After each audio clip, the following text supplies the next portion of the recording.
할렐루야. 주님의 평강이 오후 예배드린 우리 모든 성도님들에게 가득하기를 축복합니다. 오늘 말씀의 제목은 왜 십자가에입니다. 우리는 지난 시간에 예수님께서 공적인 재판에서 왜 처형되셨는가를 살펴보고 그 십자가의 공적 죽음에 담겨져 있는 그런 의미들을 우리가 살펴보았습니다. 오늘 말씀의 제목을 딱 읽어보시면 아시겠지만 왜 십자가에, 왜 굳이 십자가에서 죽으셨는가입니다. 하이델베르크 39문에 보면 그가 십자가에 못 박히신 것에는 혹시 그가 다른 죽음을 죽으셨을 경우보다 특별한 의미가 있습니까? 입니다. 다른 죽음과 십자가에 죽는 그 죽음, 차이가 있냐라는 거예요. 차이가 있을까요? 예수님이 굳이 십자가에 달리셔야 했던 그 이유가 있냐라는 것입니다. 오늘 이 질문에 대한 답을 통해서 예수님이 왜 십자가에 죽으셨는가를 우리가 살펴볼 건데, 그것을 통해서 우리가 또 주님이 주시는 귀한 은혜를 누릴 수 있기를 바랍니다. 여러분, 왜 예수님이 십자가에 죽은 거죠? 왜 십자가에서 굳이 죽으셨죠? 여러분, 이런 질문 해보신 적 없습니까? 다른 죽음도 있잖아요. 자연사도 있잖아요. 예수님이 이 땅에 오셨더라. 그리고 80세가 되었을 때 예수님은 죽으셨더라. 근데 그 죽음은 예수 그리스도가 우리의 죄를 다 짊어지고 죽으신 것이다 라고 이야기를 해도, 여러분, 우리가 뭐 문제 삼을 게 뭐가 있겠습니까? 예수님이 이 땅에 오셨는데 죄가 없는 분이 인간의 몸을 입고 오셔서 이 땅에서 우리와 같은 삶을 사시다가 죽으셨는데 그 죄의 삭은 사망이기 때문에 그 죽음을, 예수님은 죄가 없는데도 불구하고 죄의 삭신 그 사망을 때가 되셨을 때에 경험하셨더라 라고 이야기를 해도 별 무리 없을 것 같잖아요, 그죠? 그리고 지난주 말씀처럼 공적인 재판에서 재판 결과로 무기징역을 받아서 감옥에서 죽으셨더라. 여러분, 오해하지 마십시오. 제가 지금 이걸 주장하고 있는 게 아닙니다. 이걸 주장하면 이단이 되는 거죠. 근데 여러분, 우리가 믿음 생활을 하면서 그 십자가를 생각할 때 이 정도의 우리가 궁금증은 좀 가질 수 있는 거잖아요. 만약에 여러분들이 궁금증을 안 가졌다, 여러분 믿음은 대단하신 겁니다. 저는 솔직히 좀 그런 생각을 해봤어요. 왜 굳이 나무 십자가인가? 왜 굳이 십자가인가? 이 땅에 어쨌든 예수님이 죽으려고 오셨으니까 어떻게 해서든 죽으면 되는 거잖아요. 나를 대신해서 내 죄를 짊어지고 죽으시는 거면 되는 거잖아요. 여러 죽음 가운데 왜 굳이 십자가냐? 이렇게 생각해 볼 수도 있는데, 사실 십자가가 아니면 안 되죠. 그렇게 해서는 죄 없으신 예수님이 죄인이 될 수가 없어요. 자연사했다. 그러면 여러분, 죄 없으신 그분이 그냥 죄 없는 상태로 죽은 거예요. 죄 없으신 그분이 죄인이 되어지지는 않은 거죠. 그러니까 죄 없다라는 그 예수님의 근본적인 정체성이 죄 있는 존재로 바뀌어지는 어떤 계기가 없었다라는 거예요. 그러면 여러분, 어떤 죽음이 되어집니까? 죄 없는 그분이 죄 없는 상태로 죄인으로서 죽었다. 그러면 여러분, 죄 없는 그분에게는 그냥 억울한 죽음이에요. 죄 없는 그분이 죄 있다라는 누명을 써서 죽은 거다. 근데 여러분, 예수님이 십자가에서 죽으셨을 때 억울한 죽음을 당하신 건 아니에요. 아니거든요. 죄 없으신 예수님이 유대인들의 모략 때문에 죄 있는 것처럼 억울하게 죽었다라고 이야기하면 여러분, 그거 잘못된 겁니다. 예수님은 십자가에서 억울하게 죽으신 것이 아닙니다. 죄 없으신 예수님은 십자가에서 죄인으로 죽으셔야 했습니다. 왜죠? 우리의 죄를 다 짊어지셨기 때문에. 우리가 치러야 되는 그 죄값을 대신 치른 것이기 때문에 억울한 죽음은 안 된다라는 거예요. 죄 있는 존재로서 죽어야 되는 거죠. 죄 없는 존재가 죄인으로서 죄를 다 짊어지고 죄값을 치른다. 이거는 여러분 우리가 다른 말로 어떻게 표현할 수 있냐면 저주받았다라고도 표현할 수 있는 겁니다. 그러니까 억울한 죽음과 저주받은 죽음은 다른 거예요. 억울한 죽음은 진짜 죄 없는데, 죄 없어서 끝까지 죄 없는데 그냥 죽은 거예요. 근데 저주받은 죽음은요, 죄 없는 그가 죄를 다 짊어지는 저주를 받아 죽은 거예요. 여러분, 구약에 보면 사람들의 죄를 대신해서 생명을 내어놓아야만 했던 존재들이 있죠. 그 존재들이 뭡니까? 양이나 염소나 그런 동물들. 그 동물들은 제사를 드리는 사람의 죄를 다 뒤집어 쓰고 그 제단 위에 자신의 생명을 내어놓은 거예요. 그 동물의 피가 뿌려진 거예요. 여러분, 아사셀이라고 아십니까? 아사셀. 이 단어의 뜻이 뭐냐면 죄의 짐을 가지고 보냄받은 염소다라는 그런 뜻이 있어요.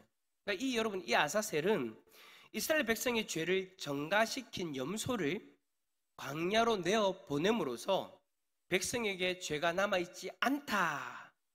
그리고 모든 죄악이, 이 백성들의 죄악이 이 염소로 옮겨져서 이 염소가 이스라엘 백성들로부터 멀어짐을 통해서 죄가 멀어졌다라는 것을 상징적으로 나타내고 있는 거죠.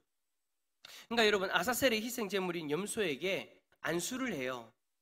안수를 하면서 백성들의 죄가 이 염소에게 다 옮겨갔다라고 그렇게 여기는 거죠. 정가되어졌다. 즉, 죄의 저주를 받은 존재가 되어졌다라는 거예요. 죄의 저주를 받은 존재로서 이스라엘 백성들로부터 멀리 보내는 거예요. 그 일을 통해서 이스라엘 백성들은 이제 이 죄로부터 멀어졌다는 것을 나타내고 있는 거죠. 여러분, 예수님의 죽음이 그런 거예요. 예수님의 죽음은 죄 없는 그분이 우리 죄를 다 짊어지는 저주를 받아서 피를 흘리셔야 됐던 거예요. 그러니까 십자가에 달리는 그 순간만큼은 예수님도 뭐가 되어지는 거예요? 죄의 저주를 받은 죄인이 되어지는 거예요. 죄 없는 그분이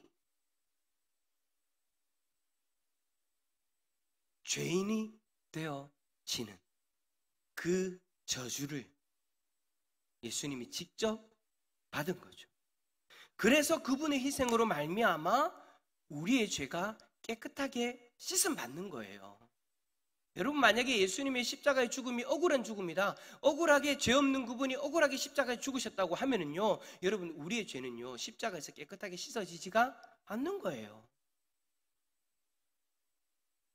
예수님이 십자가를 지시면서 죄인으로서 우리의 죄를 다 짊어지는 죄인으로서의 저주를 받아서 십자가에서 죽으셨기 때문에 우리의 죄가 깨끗하게 씻음 받았다라고 이야기를 할 수 있는 거예요. 그렇다면 죄 없는 그분이 죄의 저주를 다 짊어지고 죽으실 수 있는 방법이 뭔가요? 오늘 본문에 분명하게 나와 있죠. 죄 없는 그분이 죄인이 되어질 수 있는 방법, 그리스도께서 우리를 위하여 저주를 받은 바 되사. 오늘 여러분, 제가 저주라는 단어를 쓴 것은 여러분 제가 만들어낸 이야기가 아니고 오늘 성경에 있는 그 단어를 그대로 사용하는 거예요. 그리스도께서 우리를 위하여 저주를 받은 바 되사, 율법의 저주에서 우리를 속량하셨으니, 그러니까 율법을 통해서 우리가 죄라는 것이, 죄인이라는 것이 드러나고 그 죄의 저주를 예수 그리스도가 받으셔서 그 죄를 짊어지고 십자가에서 우리의 죄를 속량하셨다. 기록된 바 나무에 달린 자마다 저주 아래 있는 자라 하였음이라. 여러분, 이 갈라디아서의 말씀은 신명기 21장 23절의 말씀을 인용한 거예요. 그대로 가지고 온 거예요. 그러니까 나무에 달린 자마다 하나님께 저주를 받은 자라고 하신 그 신명기의 말씀은 구약시대의 약속의 백성들이 가나안 땅에 들어가기 전에 약속의 땅에서 살아갈 때에 하나님이 정해주신 법칙이에요. 출애굽 때 정해진 그 법칙을 누구를 향해서 지금 말씀하고 계시는 거예요? 예수 그리스도. 나무에 달린 자는 하나님께 저주를 받은 자래요. 여러분, 만약에 예수님께서 나무 십자가가 아니고 철 십자가, 스텐 십자가. 요즘 스텐이 유행하니까 스텐 십자가를 지셨다. 여러분, 그거는요, 여러분, 하나님께서 구약시대의 출애굽기에 말씀하신 그 내용과 통하는 것이 아니에요. 철저하게 무슨 십자가로 무슨 어디에 달려야 된다라고 이야기합니까? 나무에 달린 자마다. 그래서 여러분, 예수 그리스도의 십자가는 나무 십자가가 되어져야만 되는 거예요. 나무에 달린 자마다 저주를 받았다라고 이야기를 하거든요. 죄 없는 그분이 저주를 받은 거예요, 여러분. 그 나무 십자가에서, 그 나무 십자가 위에서 인류의 죄를 다 짊어지는 저주를 받은 거예요. 그래서 그 순간만큼은 죄 없는 그분이 죄인이 되어지는 거죠. 다른 방법으로 죽었다면, 죄 없으신 그분은 그냥 죄 없으신 분으로서 죽는 거예요. 그냥 다른 방법으로 죽었다면 죄 없으신 그분은 그냥 억울한 죽음을 당한 것밖에 안 되는 거예요. 하지만 신명기의 그 말씀 그대로 죄의 저주를 받은 자가 달리는 그 나무에 달려 죽으심으로써 그 순간만큼은 죄의 저주를 통해서 진짜 죄인으로서 죽으신 거죠. 근데 이 죄는 자기의 죄는 아니었어요. 예수님의 죄는 아니란 말이에요. 우리의 죄, 우리의 죄를 다 짊어지고 죄인으로서 예수님이 십자가에서 죽은 거죠. 여러분, 우리는 이러한 십자가를 생각하면서 반드시 기억해야 될 것이 있습니다. 그것은 그에게 지워진 그 저주가 나의 죄 때문이라는 그 사실. 예수 그리스도에게 주어진 그 죄의 저주가 나의 죄 때문이라는 사실. 여러분, 우리는 그것을 기억해야 돼요. 죄 없으신 그분이 나의 죄를 짊어지셨다.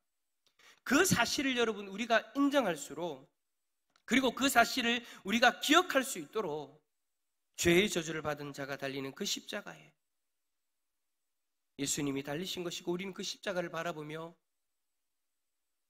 나의 죄 때문에 죄인이 되어지신 그 예수 그리스도를 우리는 바라볼 수 있어야 되는 거죠. 여러분, 우리는 주님의 십자가를 바라볼 때 반드시 저주받은 십자가라는 사실을 여러분 기억해야 됩니다. 저주라는 단어가 여러분 꺼림직하죠. 별로 사용하고 싶지 않죠. 그러나 여러분, 그럼에도 불구하고 주님의 십자가를 바라볼 때에는 저주받은 십자가라는 것을 바라볼 수 있어야 돼요. 예수님이 왜 죄인입니까? 예수님이 무슨 죄가 있습니까? 내 죄 때문에 예수님이 저주받은 거예요. 그 십자가에 달리셨을 때 내 죄를 짊어지는 저주를 받으신 거예요. 나의 죄 삭을 전가받으신 그 십자가의 예수님, 죄인이 달려야 되는 그 십자가에 죄 없으신 예수님이 인류의 죄를 다 짊어지는 저주를 받으셔서 죽으신 그 십자가, 그 십자가 앞에서 예수님이 나의 죄를 짊어지는 저주를 받으셨다. 여러분, 물론 우리의 죄를 짊어지는 그 저주를 받으신 겁니다. 그러나 그 십자가 앞에서 내가 섰을 때에는 우리라는 단어를 뺍시다. 우리의 죄를 짊어진 거 맞습니다. 그러나 그 십자가를 내가 바라볼 때에는 우리라는 단어를 뺍시다. 나의 죄입니다. 예수 그리스도의 십자가를 바라볼 때 나의 죄를 지신 예수님을 바라봐야 됩니다. 나의 죄를 짊어지는 저주를 받은 예수가 그 십자가에서 자신의 생명을 내어 주신 거예요. 자신의 그 피를 흘리신 거예요. 그 일로 인해서 우리는 오늘 이 시간 율법의 저주에서 속량받게 되어졌고, 그래서 지금은 우리가 이 자리에서 하나님을 예배할 수 있는 거잖아요. 그 죄의 저주로부터 우리가 끊임받지 못했다면, 벗어나지 못했다면 우리가 어찌 감히 하나님을 바라볼 수 있겠습니까? 예수 그리스도가 우리의 죄를 짊어지는 저주를 받지 않으셨다면 우리가 어찌 감히 이 자리에서 속량받은 자로서 하나님을 예배할 수 있겠습니까? 예수 그리스도가 그 죄의 저주를 받으심으로 우리의 생명을 구원해 주셨습니다. 그 구원으로 말미암아 오늘 우리는 하나님을 예배할 수 있는 거예요. 그 십자가를 바라볼 때 우리는 여러분 그 죄의 결과가 얼마나 처참한지 그것을 여러분 바라볼 수 있어야 됩니다. 십자가를 바라보면서 그 죄의 결과가 얼마나 처참한가, 죄 없으신 그분이 죄인으로서 십자가를 지신 것을 바라보면서 내 죄의 결과가 얼마나 비참하고 처참한가를 바라볼 수 있어야 되는 거예요. 누구의 죄가 처참하다, 누구의 죄가 비참하다가 아니라 나의 죄의 결과가 이만큼 비참하다라는 것, 우리가 우리의 죄의, 나의 죄의 그 비참함을 바라볼 수 있으면은요, 우리는 함부로 또는 가볍게 죄를 짓지 못합니다. 우리의 죄를 짊어지는 죄의 저주를 받아서 예수님께서 그렇게 십자가에서 비참하게 피를 흘리셨는데, 주님을 십자가에 매다른 것이 나의 죄 때문이라는 그 사실과 그의 죄의 비참함을 알면서 어찌 아무렇지도 않게 다시 죄를 범하는 그런 일을 행할 수 있겠습니까? 물론 우리가 인간의 연약함, 육신을 입고 있기 때문에 우리의 연약함 때문에 넘어질 수는 있습니다. 그러나 우리의 의지를 가지고 죄를 지어서는 안 된다라는 거예요. 내 의지를 가지고 다시 죄 짓는 자리로 달려가서는 안 된다라는 거예요. 그 십자가의 비참함을 내가 바라보면서, 그 십자가의 저주를 내가 바라보면서 내가 어떻게 다시금 내 의지를 가지고 그 십자가의 예수 그리스도를 매다른 그 죄의 현장 가운데로 다시 달려갈 수 있겠습니까? 우리는 여러분 그럴 수 없잖아요. 이제 죄의 심각성을 깨닫고 죄를 가까이 해서는 안 된다라는 거예요. 그런데도 여러분 아무렇지도 않게 그 십자가의 비참함, 그 십자가의 저주, 그것을 다 바라본다라고 이야기하면서 아무렇지도 않게 죄를 짓는다면 그건 여러분 자신의 그러한 삶을 통해서 무엇을 증명하는 것인 줄 압니까? 나는 그리스도의 십자가와 상관없다라는 것을 드러내는 꼴밖에 안 되는 거예요.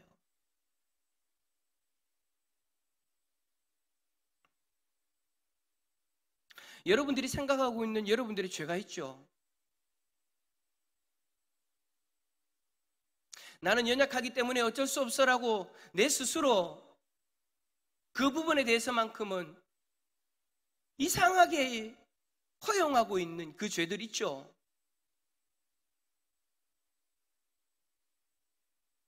육신의 정욕으로 인해서 연약해져 있는 그 죄의 영역들이 있을 거예요. 그런데 여러분 그 죄의 영역을 아무렇지도 않게 허용하면 안 된다라는 거예요. 그 죄 때문에 예수 그리스도가 십자가에서 죄의 저주를 짊어지고 십자가에서 자신의 생명을 내어주셨는데 우리는 왜 아무렇지도 않게 그 부분에 대해서 허용하고 있습니까? 죄라고 생각이 되어지고 죄라고 깨닫게 해주시면 끊어야죠. 왜 아무렇지도 않게 끌려갑니까? 그 죄 때문에 예수님이 십자가에서 죽으셨다면서요. 그 죄의 저주를 예수 그리스도가 십자가에서 짊어지셨다면서요.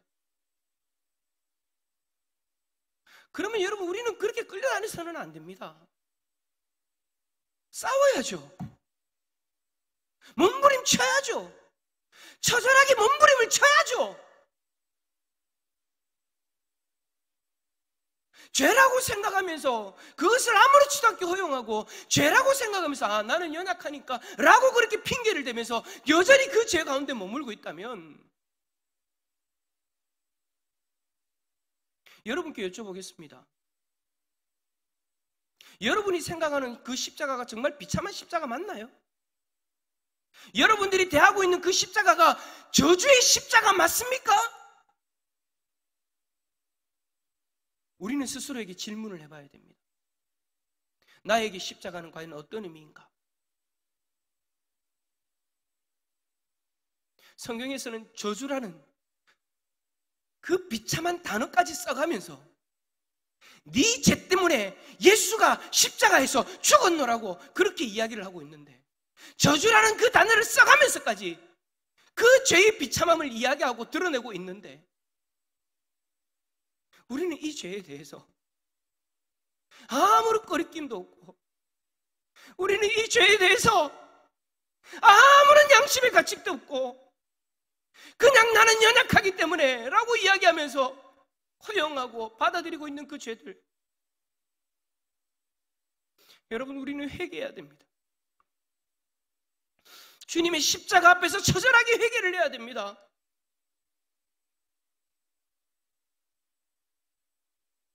우리는 그 죄와 싸워야 됩니다. 언제까지 그 죄를 허용하실 겁니까? 말씀을 맺겠습니다. 이렇게 앞에서 이야기하고 있는 저도 오늘 말씀 앞에서 회개합니다. 저도 육신이 연약하다고 허용하고 있는 그런 영역들이 있기에 저도 오늘 이야기하는 거예요. 여러분 절대 책망하거나 그런 의미로 얘기하는 것이 아니라 제가 정말 제 가슴을 치면서 이야기하는 겁니다. 우리 회개하자. 그리스도의 십자가 앞에서 회개하자. 기도합시다.